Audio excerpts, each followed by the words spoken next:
let me take this second to introduce our commencement speaker.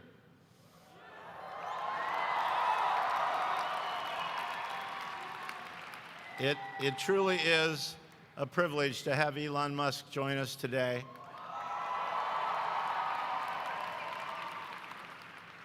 He doesn't need much of an introduction, but let me tell you a little bit about him. He grew up in South Africa, got his degrees from Wharton, came to California, started a company, merged into a company, sold a company called PayPal. Some of you might use it.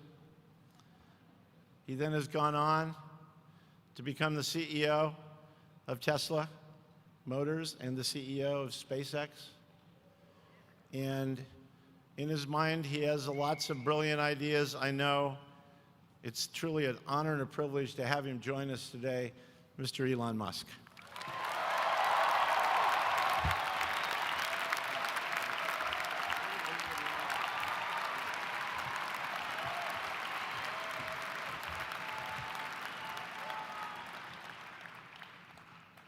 All right, thank you. So I've got about apparently 5 or 6 minutes to say the most useful things I can think of. I'm going to do my best.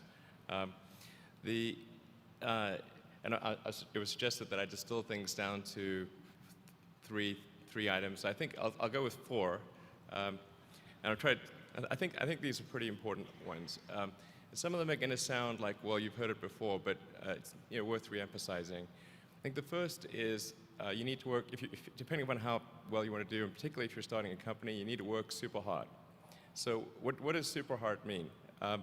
Well, when my brother and I were starting our first company, instead of getting an apartment, we just rented a small office and we slept on the couch. And we showered at the YMCA, and we're so hot up we had just one computer. So the website was up during the day, and I was coding at night. 7 days a week, all the time. And I sort of briefly had a girlfriend in that period, and in order to be with me, she had to sleep in the office. So work hard, like, every waking hour. That's the thing I would say, particularly if you're starting a company. And if you do simple math, you say, like, okay, if somebody else is working 50 hours and you're working 100, you'll get twice as much done in the course of a year as the other company. The other thing I'd say is that if you're creating a company or if you're joining a company, the most important thing is to attract great people. So either join a group that's amazing, that you really respect, or if you're building a company, you've got to gather great people. All a company is a group of people that have gathered together to create a product or service. And so depending upon how talented and hardworking that group is, and the degree to which they are focused cohesively in a good direction, that will determine the success of the company. So do everything you can to gather great people if you're creating a company. Then I'd say focus on signal over noise. A lot of companies get confused. They spend money on things that don't actually make the product better. So, for example, at Tesla, we've never spent any money on advertising. We put all of the money into R&D and manufacturing and design to try to make the car as good as possible. I think that's the way to go. So, for any given company, just can keep thinking about, are these efforts that people are expending, are they resulting in a better product or service? And if they're not, stop those efforts. And then the final thing is to sort of don't just follow the trend. So you may have heard me say that it's good to think in terms of the physics approach of first principles, which is, rather than reasoning by analogy, you boil things down to the most fundamental truths you can imagine, and you reason up from there.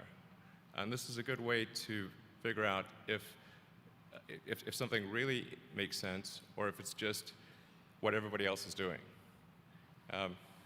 It's hard to think that way. You can't think that way about everything. It takes a lot of effort. But if you're trying to do something new, it's the best way to think. And that framework was developed by physicists to figure out counterintuitive things like quantum mechanics. So it's really a powerful method. Anyway, so that's, and then I think the final thing I would encourage you to do is, now is the time to take risk. You don't have, yeah, you don't have kids. Your obligation. Well, sorry, probably don't have kids.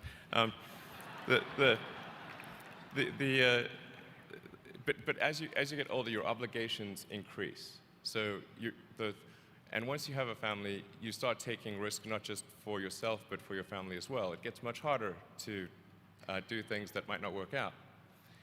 So now is the time to do that before you have those obligations. So I would encourage you to take risks now. Do something bold. You won't regret it. Thank you.